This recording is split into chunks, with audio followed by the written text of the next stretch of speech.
Capítulo 10. O poder da mente mestra. A força motriz. O nono passo para a riqueza. O poder é fundamental para se ter sucesso na acumulação de dinheiro. Qualquer plano será inerte e inútil se não houver poder suficiente para transformá-lo em ação.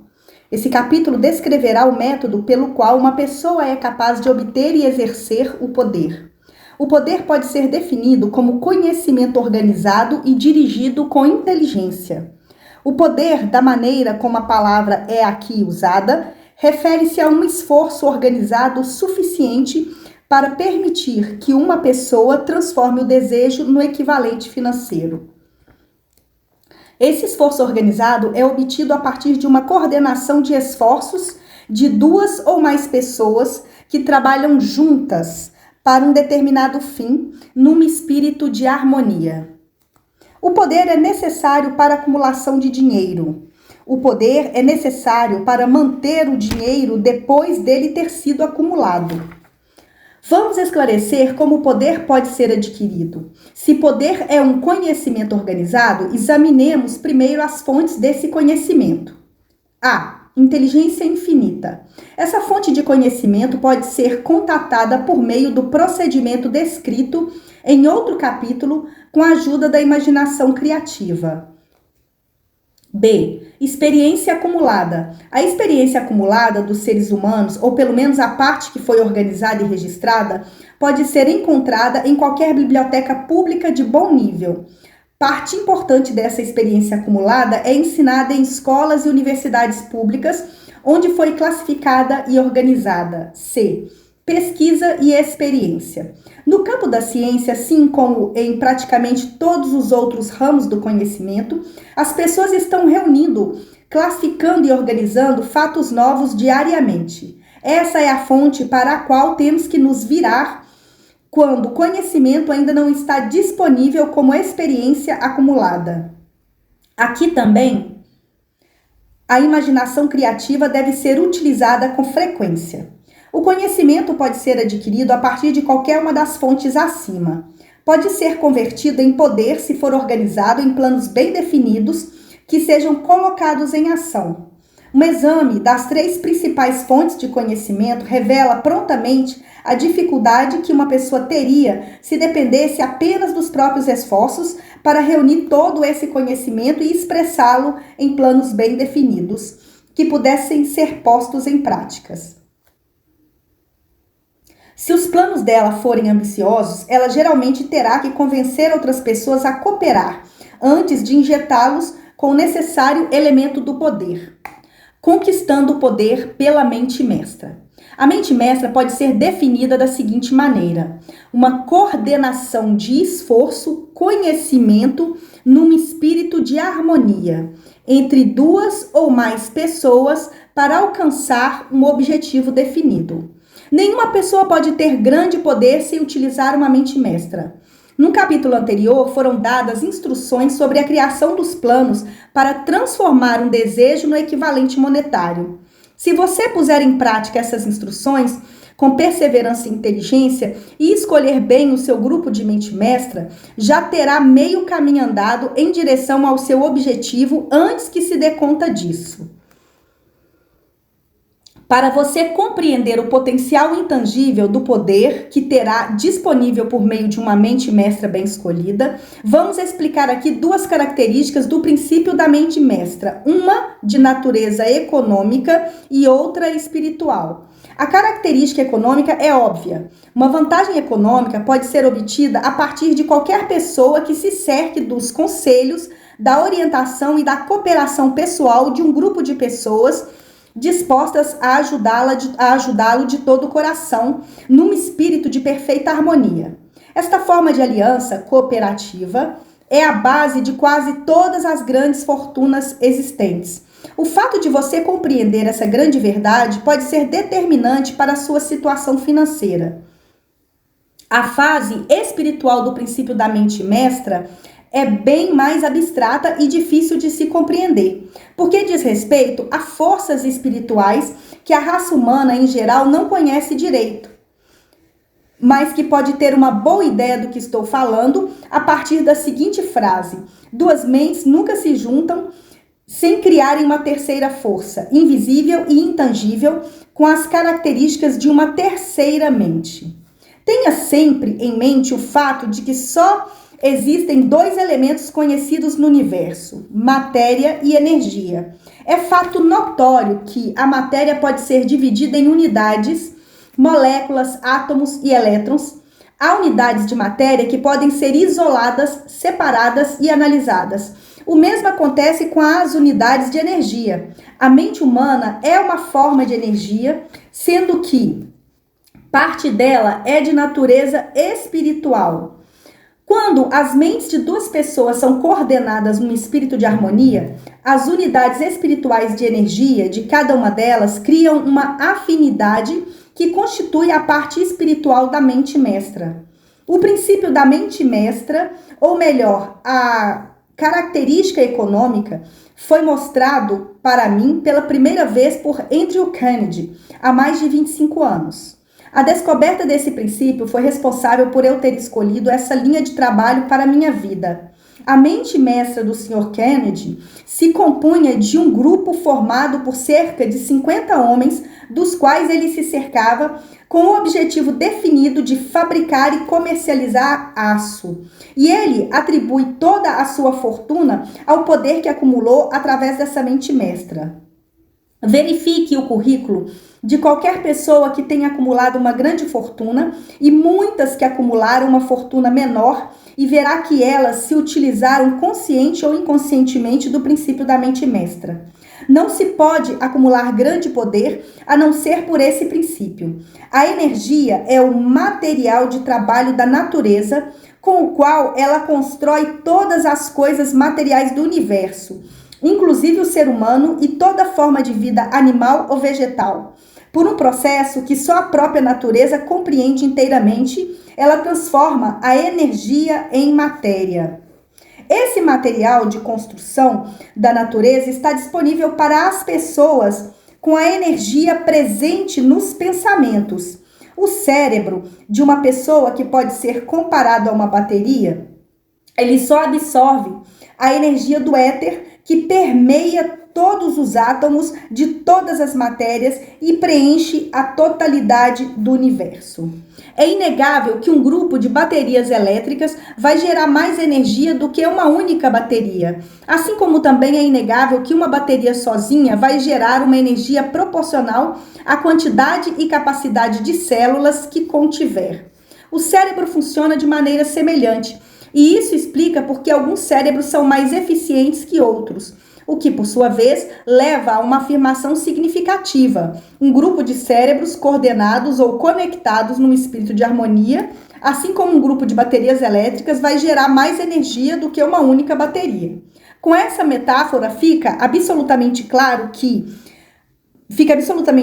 porque o princípio da mente mestra guarda o segredo do poder exercido pelas pessoas que se cercam de outros bons cérebros. E a isso se segue mais uma constatação que vai nos aproximar ainda mais da parte espiritual do princípio da mente mestra. Quando um grupo de cérebros se coordena e funciona em harmonia, o aumento de energia gerado por essa aliança passa a estar disponível para todos os cérebros daquele grupo. É fato conhecido que Henry Ford começou a carreira no mundo dos negócios pobre, ignorante e analfabeto. Também é sabido que num período incrivelmente curto de 10 anos, o Sr. Ford já havia superado as 3 dificuldades citadas acima e que, em 25 anos, havia se tornado um dos homens mais ricos dos Estados Unidos. Adicione a isso o conhecimento de que os passos mais rápidos do Sr. Ford aconteceram depois que ele se tornou amigo pessoal de Thomas Edison. E você vai começar a entender a influência que uma mente pode exercer sobre a outra. Dê mais um passo e descubra que as realizações mais extraordinárias do Sr. Ford vieram depois que ele conheceu Harvey Firestone, John Burroughs e Luther Burbank. Todos eles homens de grande capacidade mental. E você terá mais uma prova do poder que pode ser produzida a partir de uma aliança amigável de mentes. Não há dúvida ainda alguma de que Henry Ford seja uma das pessoas mais bem informadas no mundo industrial e dos negócios. Ninguém discute a riqueza dele. Analise agora os amigos mais íntimos do Sr. Ford, alguns dos quais foram aqui citados, e você será capaz de compreender a seguinte afirmação: as pessoas assumem a natureza, os hábitos e a maneira de pensar daquelas com que se associam num espírito de simpatia e harmonia. Henry Ford deixou para trás a pobreza, o analfabetismo e a ignorância, aliando-se a grandes mentes cujas vibrações de pensamento absorveu. Por meio das associações com o Sr. Edison, Burbank, Burgos e Firestone, o Sr. Ford adicionou a sua própria capacidade do suprassumo da inteligência, da experiência, dos conhecimentos e da força espiritual desses homens. Além disso, ele se apropriou do princípio da mente mestra e utilizou por meio do procedimento narrado nesse livro. E agora, esse princípio está à sua disposição. Já falamos aqui de Mahatma Gandhi. Talvez a maioria das pessoas que tenham ouvido falar de Gandhi o vejam apenas como um velhinho excêntrico que anda por aí sem roupas formais, criando problemas para o governo britânico. Na verdade, Gandhi não tem nada de excêntrico. É um dos seres humanos mais poderosos do mundo, estimando-se pelo número de seguidores que acreditam na liderança dele. Além do mais, ele talvez seja o ser humano mais poderoso que já existiu. O poder dele pode ser passivo, mas é real. Analisemos o método pelo qual ele adquiriu esse esplêndido poder. Podemos explicar em poucas palavras. Ele obteve o poder induzindo 200 milhões de pessoas a coordenar corpo e mente num espírito de harmonia na busca de um objetivo definido. Resumindo, Gandhi operou um milagre, porque é realmente um milagre quando 200 milhões de pessoas podem ser induzidas e não forçadas a cooperar num espírito de harmonia por um período indeterminado de tempo. Se ainda estiver em dúvida de que se trata de um milagre, tente convencer duas pessoas quaisquer a cooperar num espírito de harmonia por qualquer período de tempo. Qualquer pessoa que já tenha administrado um negócio sabe o quanto é difícil fazer com que os funcionários trabalhem juntos num espírito que minimamente pareça ser de harmonia. A lista das principais fontes de onde se pode extrair o poder começa, como já vimos, pela inteligência infinita. Quando duas ou mais pessoas coordenam esforços dentro de um espírito harmônico e trabalham em direção a um objetivo definido, elas se colocam por meio dessa aliança em tal posição que conseguem absorver o poder diretamente desse grande estoque universal que é a inteligência infinita. Essa é a maior de todas as fontes de poder. É a fonte a qual o gênio recorre. É a fonte a qual todo grande líder recorre. Esteja ele consciente disso ou não. As outras duas grandes fontes da qual se extrai o conhecimento e que são necessárias para a acumulação do poder não são mais confiáveis que nossos 5 sentidos. E eles nem sempre são confiáveis. Já a inteligência infinita não erra nunca. Nos próximos capítulos iremos descrever melhor os métodos pelos quais a inteligência infinita pode ser acionada com mais facilidade. Esse livro não é um curso de religião. Nenhum princípio fundamental descrito aqui deve ser utilizado para intervir direta ou indiretamente nos hábitos religiosos das outras pessoas. Esse livro se restringe exclusivamente a ensinar uma forma para o leitor transformar o objetivo definido, desejado, em dinheiro ou em algum equivalente monetário. Leia, pense e medite à medida que for lendo. Logo, logo, todo esse assunto terá sido apresentado a você e poderá ser visto como um todo. No momento, você só está acompanhando os detalhes dos capítulos individuais. O dinheiro é tão tímido e evasivo como as donzelas de antigamente. Ele precisa ser seduzido e ganho por métodos que acabam não sendo muito diferentes dos utilizados por um amante determinado que corteja a eleita.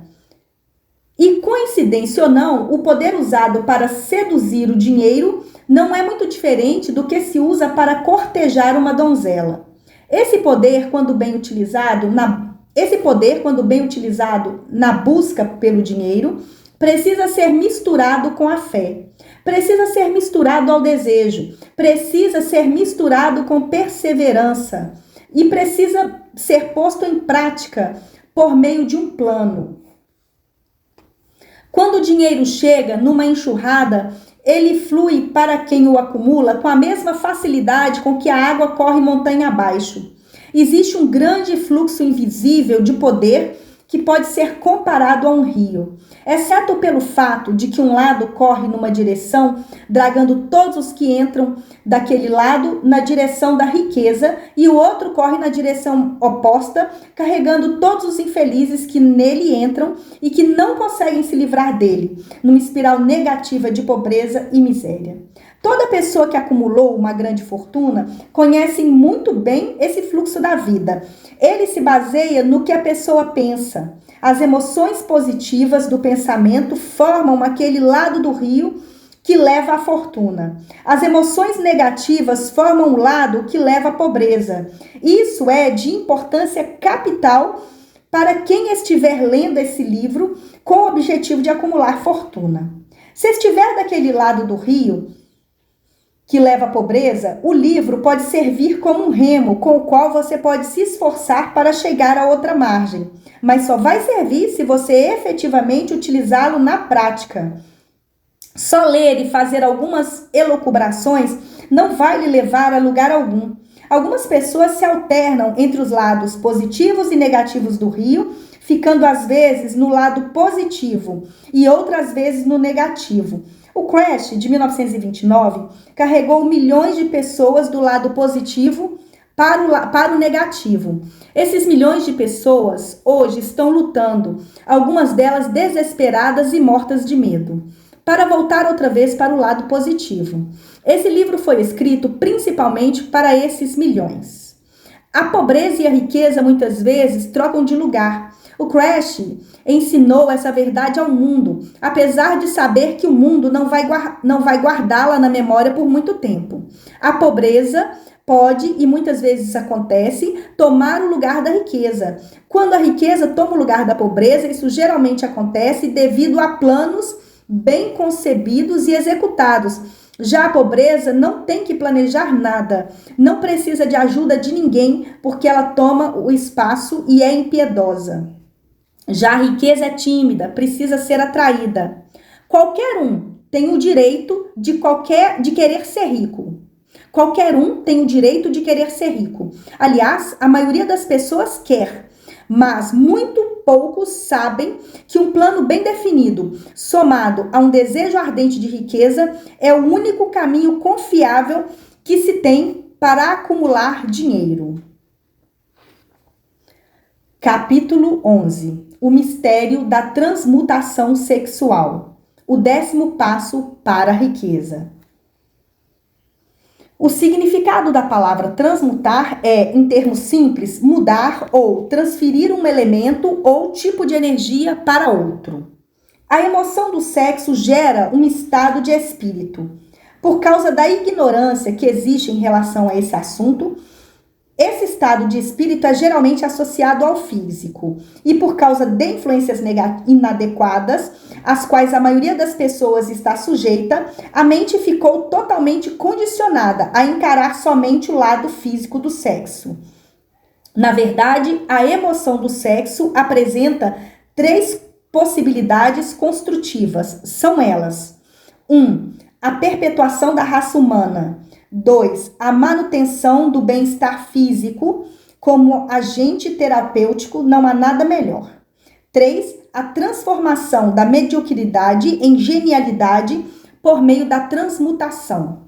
A transmutação sexual é algo muito simples e fácil de se explicar. Significa desligar a mente da expressão física do sexo e conectá-la a pensamentos de outra natureza. O desejo sexual é o mais poderoso do ser humano. Guiado pelo desejo, ele atiça a imaginação das pessoas. E também a coragem, a força de vontade, a perseverança e a capacidade criativa de um jeito que elas não se julgariam capazes. O desejo e o ímpeto sexual são tão fortes que as pessoas chegam a arriscar a própria vida e a reputação para dar vazão a eles.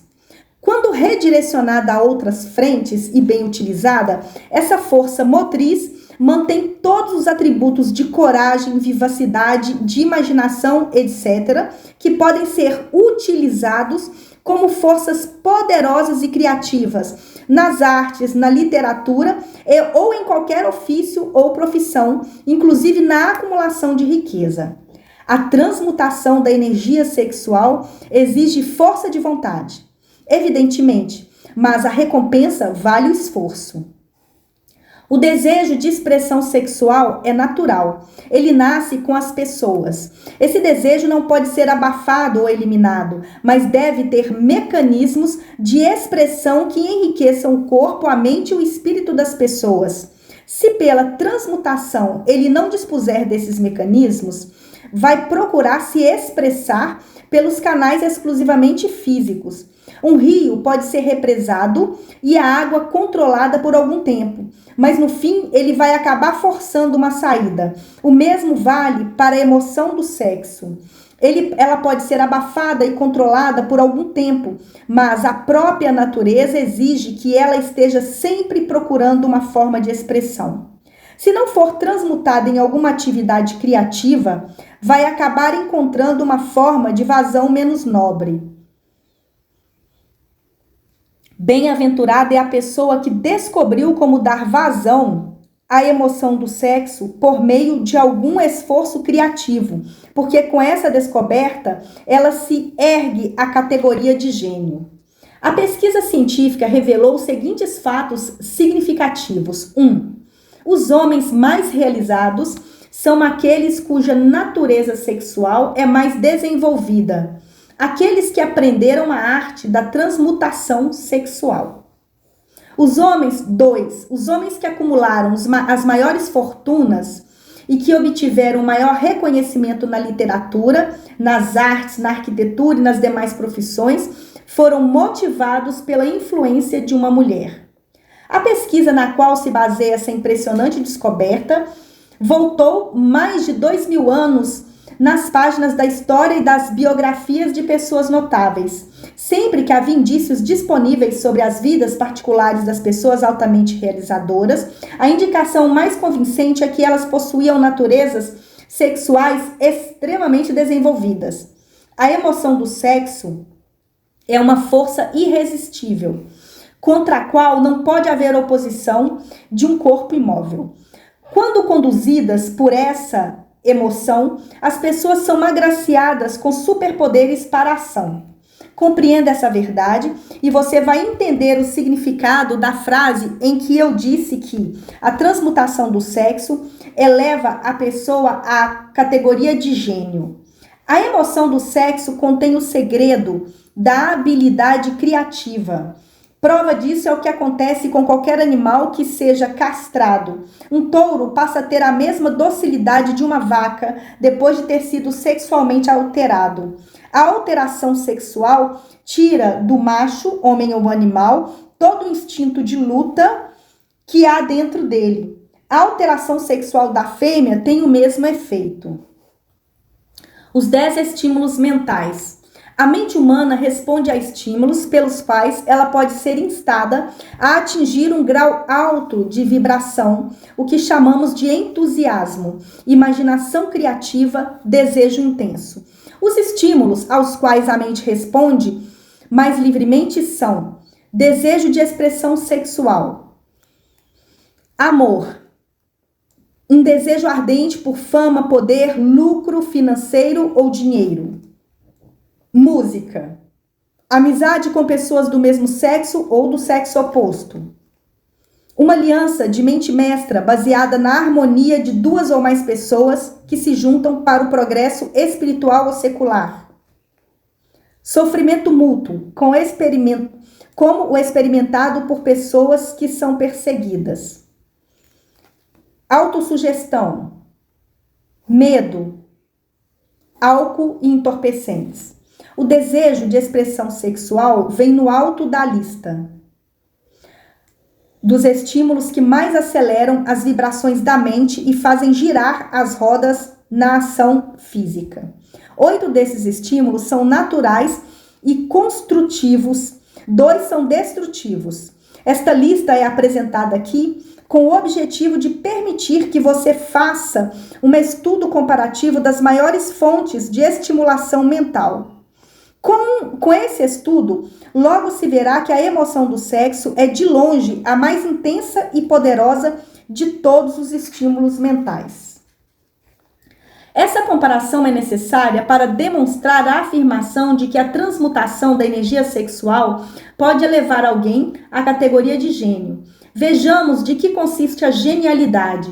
Um espertinho qualquer disse que um gênio é um homem de cabelos longos que come uns alimentos esquisitos, vive sozinho e serve de alvo para as piadas dos outros. Talvez uma melhor definição de gênio seja uma pessoa que descobriu como aumentar a vibração do pensamento de modo a conseguir se comunicar livremente com fontes de sabedoria que não estão disponíveis na vibração habitual. Um ser humano pensante vai querer saber algumas coisas sobre essa definição de gênio. A primeira seria: como é que alguém pode se comunicar com as fontes de sabedoria que não estão disponíveis na vibração comum do pensamento? E a pergunta seguinte poderia ser: existem fontes de sabedoria disponíveis só para gênios?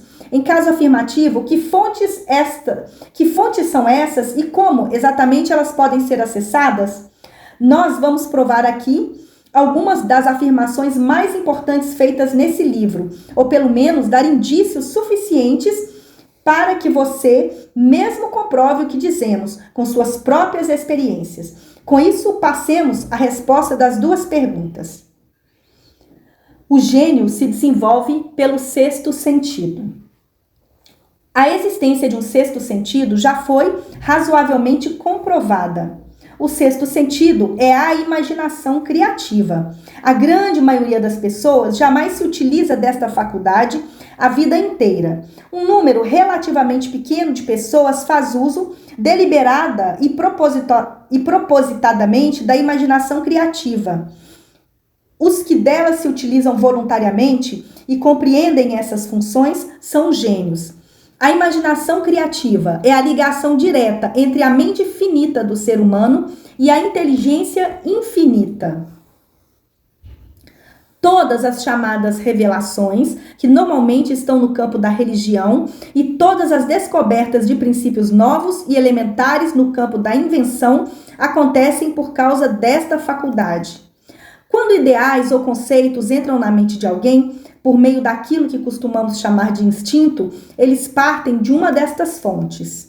1. Inteligência infinita. 2. Da mente subconsciente, onde ficam armazenadas todas as impressões coletadas pelos sentidos e pelos impulsos de pensamento que chegaram ao cérebro através dos 5 sentidos. 3. Da mente de outra pessoa que tenha acabado de lançar esse pensamento ou visualizado a ideia, conceito, por meio do pensamento consciente. 4. Do armazém subconsciente de outra pessoa. Não há outras fontes conhecidas de onde as ideias inspiradas ou instintivas possam ser recebidas. A imaginação criativa funciona melhor quando a mente está vibrando, devido a algum tipo de estímulo mental. Numa velocidade cada vez mais alta, ou seja, quando a mente está funcionando num nível de vibração mais elevado do que os pensamentos comuns.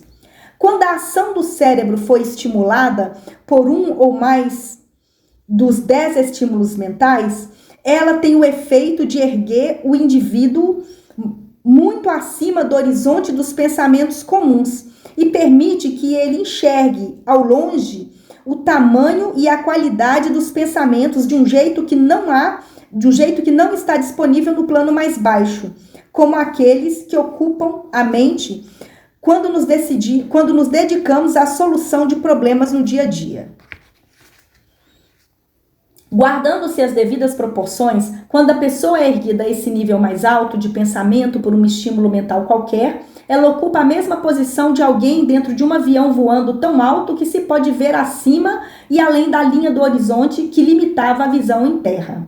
Além do mais, quando o indivíduo está nesse nível mais elevado de pensamento, ele não é incomodado nem está preso a nenhum dos estímulos que circunscrevem a visão, enquanto ele tem que lidar com os problemas habituais das 3 necessidades básicas: alimento, vestuário e abrigo, pois está imerso no mundo de pensamento onde as angústias comuns do dia a dia foram efetivamente removidas, como são as montanhas e os vales e os outros limites da visão física quando ele voa de avião. Enquanto ele estiver nesse plano elevado, a faculdade criativa da mente ganha liberdade de ação. O caminho foi liberado para que o 6º sentido funcione e a pessoa passa a estar receptiva a ideias que não lhe chegariam em outras circunstâncias. O 6º sentido é a faculdade que faz a diferença entre o gênio e a pessoa comum. A faculdade criativa se torna mais aberta e receptiva às vibrações que se originam da mente subconsciente, quanto mais ela é utilizada e quanto mais a pessoa nela confia e exige que ela crie impulsos de pensamento. É uma faculdade que só pode ser cultivada e desenvolvida pelo uso. O que se chama de consciência funciona exclusivamente por essa faculdade que é o 6º sentido. Os grandes artistas, escritores, músicos e poetas se tornaram grandes porque adquiriram o hábito de confiar nela, vozinha silenciosa que fala dentro deles por meio da imaginação criativa. É fato bem conhecido para as pessoas dotadas de uma imaginação aguçada que suas melhores ideias são as chamadas instintivas. Conheço um grande orador que não atinge a grandeza até a hora em que fecha os olhos e começa a confiar inteiramente na imaginação criativa. Quando perguntaram a ele por que fechava os olhos, logo antes de chegar no auge da oratória, ele respondeu: é porque nessa hora eu falo por meio das ideias que vêm de dentro de mim. Um dos financistas mais conhecidos e bem-sucedidos dos Estados Unidos tinha o hábito de fechar os olhos por uns 2 ou 3 minutos antes de tomar uma decisão. Quando perguntaram por que ele fazia isso, respondeu: de olhos fechados sou capaz de me conectar com a fonte da inteligência superior. O falecido Dr. Elmer R. Gates, de Chevy Chase, Maryland, criou mais de 200 patentes viáveis, muitas delas elementares para o processo de cultivar e utilizar a faculdade criativa. O método dele é significativo e interessante para qualquer pessoa que queira se elevar à categoria de gênio, a qual o Dr. Gates, sem dúvida, pertencia. O Dr. Gates foi um dos grandes cientistas do mundo, embora pouco conhecido e presente na mídia. Em seu laboratório, ele tinha aquilo que chamava de quarto de comunicação pessoal. Era praticamente a prova de som e fora feito de tal maneira que toda luz podia ser bloqueada. Dentro havia uma pequena mesa com um bloco de anotações. Na parede em frente havia um dimer elétrico, pelo qual ele controlava a intensidade da luz. Quando o Dr. Gates queria se utilizar da imaginação criativa, ele entrava nesse quarto, se sentava à mesa, apagava todas as luzes e se concentrava nos fatores conhecidos da invenção em que estava trabalhando, permanecendo nesta posição até que as ideias começassem a espocar na mente dele no tocante aos fatores desconhecidos. Uma vez, as ideias vieram com tanta rapidez que ele se viu obrigado a escrever por quase 3 horas. Quando os pensamentos param de fluir e ele examinou as notas, percebeu que continha uma descrição minuciosa de princípios sem paralelo nos conhecimentos da ciência. Além do mais, a resposta para o problema dele se apresentava sofisticadamente nessas notas. Foi desse jeito que o Dr. Gates registrou mais de 200 patentes que começaram, mas não terminaram em cérebros em banho-maria. As provas de todas as afirmações estão no escritório de patente dos Estados Unidos. Desse jeito, o Dr. Gates ganhava vida, sentando e captando ideias para pessoas e empresas. Algumas das maiores corporações dos Estados Unidos pagavam honorários substanciais por hora para que ele sentasse e captasse ideias. O raciocínio se equivoca com frequência porque é guiado em larga escala pela experiência acumulada. Nem todo conhecimento acumulado pela experiência é exato. As ideias recebidas pelas faculdades criativas são mais confiáveis pela simples razão de virem de fontes mais confiáveis do que qualquer uma disponível para o mero raciocínio mental. A maior diferença entre o gênio e o inventor medíocre está no fato de o gênio trabalhar pela faculdade da imaginação criativa, enquanto o comum nem sabe que ela existe. Os inventores científicos como Edison e o Dr. Gates se utilizam ao mesmo tempo das faculdades criativas e sintéticas da imaginação. Por exemplo, o inventor científico ou gênio começa uma invenção organizando e combinando as ideias conhecidas ou princípios acumulados pela experiência através da faculdade sintética, raciocínio. Se descobrir que esses conhecimentos acumulados não são suficientes para completar sua invenção, ele passa a dispor de fontes de conhecimento disponíveis por meio da faculdade criativa. O método de trabalho varia, mas aqui vai um resumo do processo de um gênio. 1. Ele estimula a mente de um modo que ela vibre num plano acima da média, valendo-se de um ou mais dos 12 estimulantes citados ou outro ao critério dele. 2. Ele se concentra nos fatores conhecidos, o que já está pronto, da invenção e cria na mente uma imagem perfeita dos fatores desconhecidos, o que ainda falta fazer.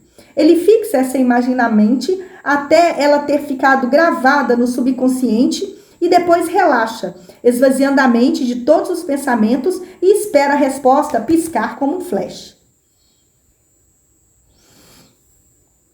Às vezes, os resultados são imediatos e definitivos. Noutras, os resultados são negativos, dependendo do estado de desenvolvimento do sexto sentido ou faculdade criativa. Thomas Edison tentou mais de 10.000 combinações de ideias por meio da faculdade sintética da imaginação antes de se antenar à faculdade criativa. E acabou tendo a resposta que levou à lâmpada incandescente. O processo foi basicamente o mesmo quando quis produzir a máquina de digitar. Há muitas provas confiáveis de que a faculdade criativa da imaginação existe. Essas provas estão disponíveis pela análise detalhada de pessoas que se tornaram líderes em seus ramos de atividade, mesmo sem ter muita educação formal. Lincoln foi um notável exemplo de líder que ascendeu à grandeza pela descoberta e posterior utilização da imaginação criativa. Ele descobriu e começou a utilizar essa faculdade em consequência do amor que vivenciou ao conhecer N. Rutledge. O que é altamente significativo quando se estuda a fonte da genialidade dele.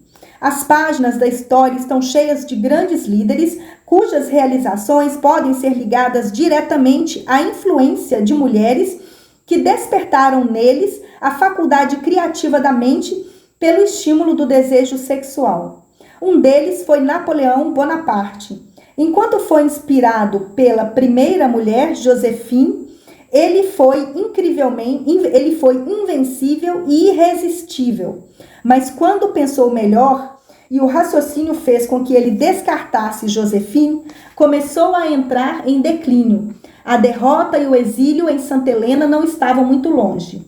Se não fosse por uma questão de educação, poderíamos citar aqui tranquilamente inúmeros homens bem conhecidos da população americana que atingiram o ápice da realização sob a influência estimulante das mulheres, só para se destruírem depois que o dinheiro e o poder subiram a cabeça e eles trocaram a mulher antiga por uma nova. Napoleão não foi o único homem a descobrir que a influência do sexo, vindo da pessoa certa, é mais poderosa do que qualquer substituto fácil criado exclusivamente pela razão. A mente humana responde aos estímulos que recebe. Entre os maiores e mais poderosos desses estímulos está o desejo sexual. Quando explorado e transmutado, essa força motriz é capaz de erguer as pessoas às mais altas esferas do pensamento, o que permite que elas dominem as fontes de preocupações e dos pequenos aborrecimentos que as atrapalham no plano inferior. Infelizmente, só os gênios fizeram essa descoberta. Outros aceitaram a experiência do desejo sexual sem terem descoberto um dos maiores potenciais deles. E por isso temos inúmeras pessoas comuns se comparando ao número limitado de gênios. Para refrescar a memória no que diz respeito à biografia de certos homens, apresentemos aqui os nomes de alguns que realizaram feitos notáveis, sendo que todos eram conhecidos por terem uma natureza altamente sexual. O gênio deles, com certeza, teve como fonte a energia sexual transmutada. George Washington, Napoleão Bonaparte, William Shakespeare, Thomas Jefferson, Elbert Hubbard, Albert H. Gary, Oscar Wilde, Woodrow Wilson, Abraham Lincoln, Ralph Waldo Emerson, Robert Burns, John H. Patterson, Andrew Jackson, Enrico Caruso. Você pode utilizar as outras biografias que conhecer para ampliar essa lista. Descubra, se for capaz, um único homem em toda a história da humanidade que tenha conquistado um sucesso extraordinário em qualquer profissão, que não tenha sido guiado por uma natureza sexual bem desenvolvida. Se não quiser confiar nas biografias de pessoas que ainda estão vivas, faça uma lista daquelas que você tem certeza que realizaram grandes feitos e veja se consegue descobrir uma única que não fosse altamente sexualizada. A energia sexual é a energia criativa de todos os gênios. Nunca houve e nunca haverá um grande líder, empreendedor ou artista no qual a força motriz do sexo esteja ausente. E, por favor, não vá pensar que essa afirmação significa que todas as pessoas altamente sexuais são geniais. Alguém só alcança o status de gênio quando e se estimula a mente para se abastecer das forças disponíveis por meio da faculdade criativa da imaginação. O primeiro dos estímulos para acelerar a vibração é a energia sexual. Mas a simples posse dessa energia não é suficiente para produzir um gênio. A energia precisa ser transmutada de um desejo por contato físico em outra forma de desejo e ação antes que alguém possa ser elevado à categoria de gênio. A energia precisa ser transmutada de um desejo por contato físico em outra forma de desejo e ação, antes que alguém possa ser elevado à categoria de gênio.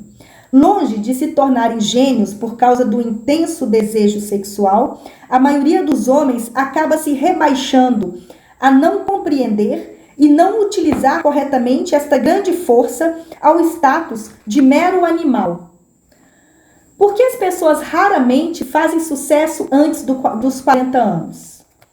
A partir da análise que fiz de 25 mil pessoas, descobri que as pessoas que se destacam de qualquer modo extraordinário raramente obtêm êxito antes dos 40 anos e com muita frequência não atingem o verdadeiro ritmo de vida senão depois dos 50. Esse fato é tão impressionante que me levou a estudar mais profundamente as causas.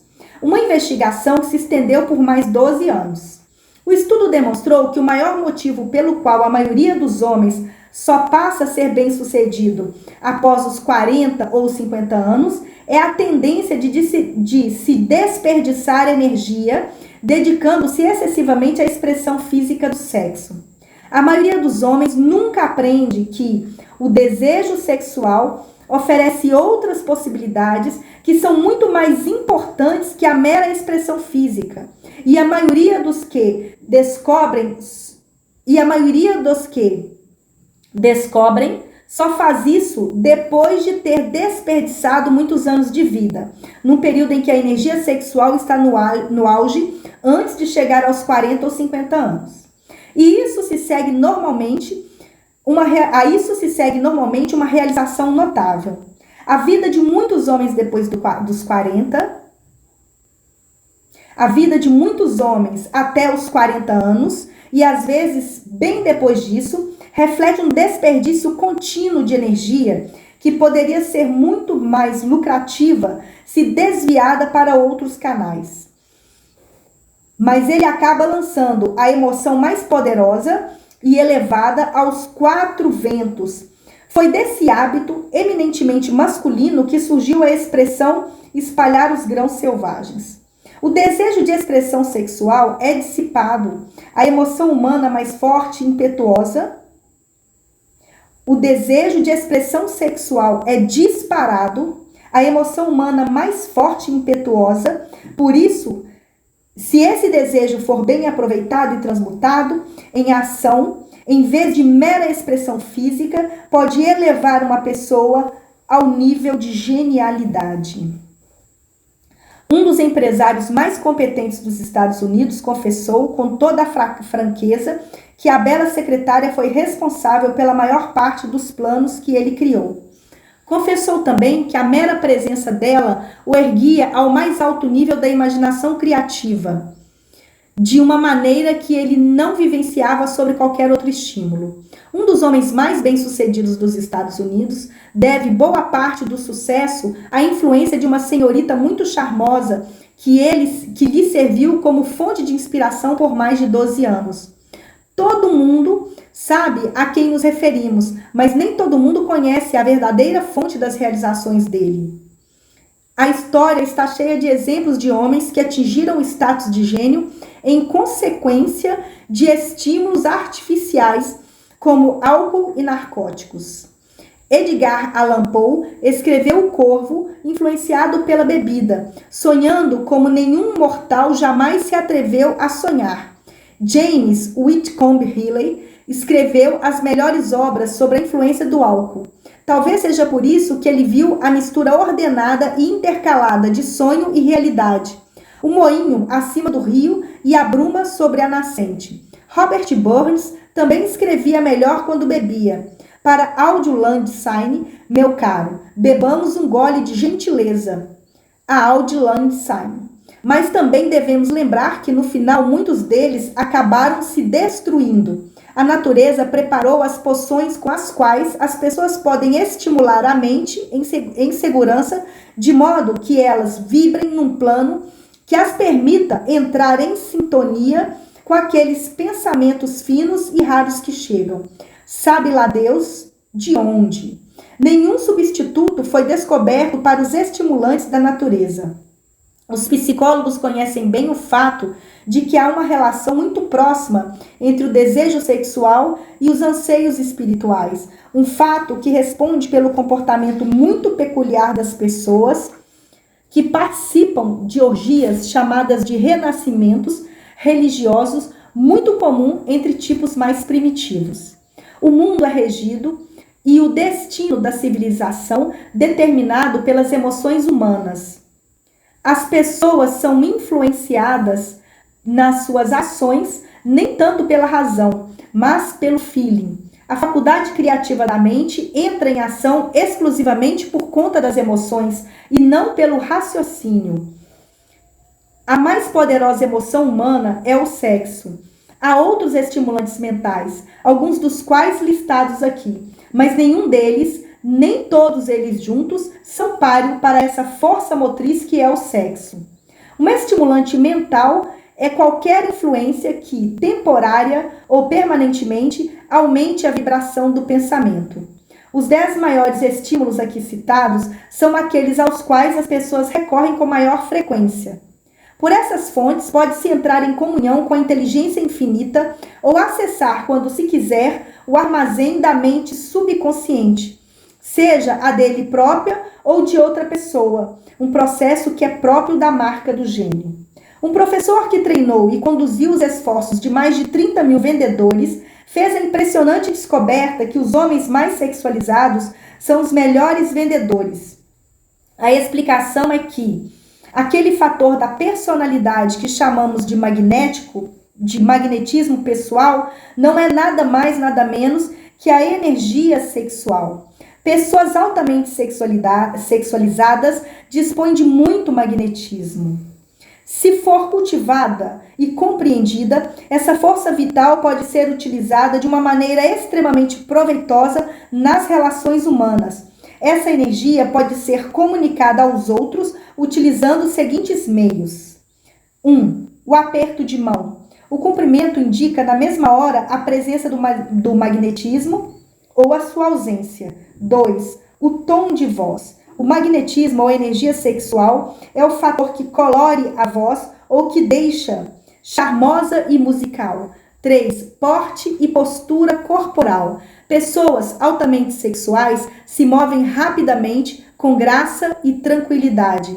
4. As vibrações do pensamento. Pessoas altamente sexuais misturam a emoção do sexo com os pensamentos, ou fazem isso quando quiserem, e desse jeito influenciam os que estão em volta. 5. Acessórios corporais. Pessoas altamente sexuais normalmente são cuidadosas com a própria aparência.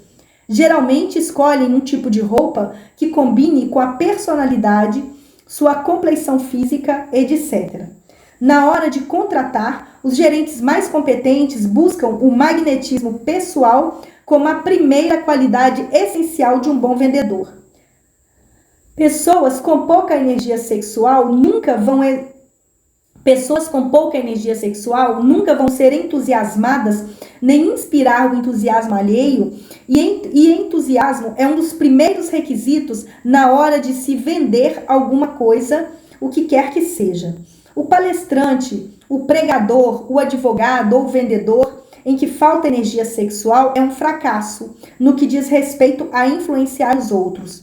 Acrescente-se a isso o fato de que a maioria das pessoas só consegue ser influenciada se receber um apelo às emoções.